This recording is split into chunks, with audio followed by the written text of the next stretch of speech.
Assalamualaikum warahmatullahi wabarakatuh. Perkenalkan, nama saya Herlin Tania, NIM 1011810100046 dengan dosen pengampu mata kuliah Bapak Haji Agus Maulana SEMM. Saya berasal dari Universitas Islam Indragiri Hilir. Saat ini saya sedang menempuh studi Fakultas Ekonomi di Prodi Manajemen S1 di Universitas Islam Indragiri Hilir. Saya berasal dari Kecamatan Tempuling, Indragiri Hilir. Baiklah, di sini saya akan menjelaskan tentang pengertian dan ruang lingkup ekonomi manajerial. Ruang lingkup ekonomi manajerial, definisi ekonomi manajerial, tata kelola manajemen SDM dan operasional serta pemasaran.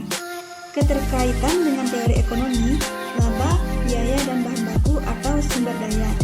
Keterkaitan dengan ilmu keputusan, kebijakan pemerintah dan kepentingan pemilik perusahaan. Keterkaitan dengan berbagai area fungsional, ilmu administrasi, bisnis, strategi perusahaan bertahan hidup. Teori perusahaan, beberapa alasan adanya perusahaan dan fungsinya, tujuan dan nilai perusahaan, laba dan mutuality, kendala-kendala dalam operasional perusahaan, bahan baku dan tenaga kerja, pajak dan pembiayaan, keterbatasan teori perusahaan, informasi pasar dan kebijakan pemerintah.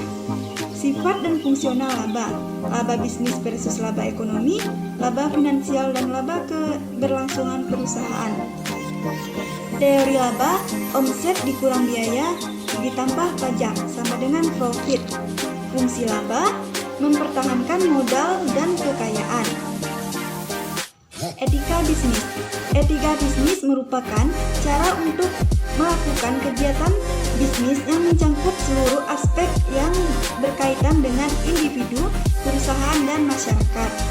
Kerangka kerja internasional ekonomi manajerial. Munculnya persoalan global, perdagangan bebas, pemimpin bisnis global, negara adidaya seperti Blok A, Eropa, Amerika, Cina, dan Afrika. Perusahaan yang paling dikagumi di tingkat global.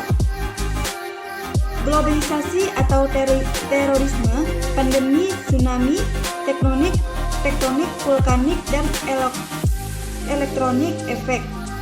Ekonomi manajerial dan internet. Internet adalah tempat yang bagus untuk memulai mencari informasi tentang ekonomi manajerial. Sebagai contoh, kita dapat menemukan informasi tentang kecenderungan ekonomi makro dalam hal inflasi, pertumbuhan, dan pengangguran. Sebagaimana pula informasi ekonomi mikro tentang sektor tertentu, industri, dan perusahaan. Baiklah, mungkin hanya itu yang dapat saya sampaikan. Lebih dan kurangnya saya mohon maaf. Wabillahi taufik wal hidayah. Wassalamualaikum warahmatullahi wabarakatuh. Unisi hebat, berjaya, dan gemilang.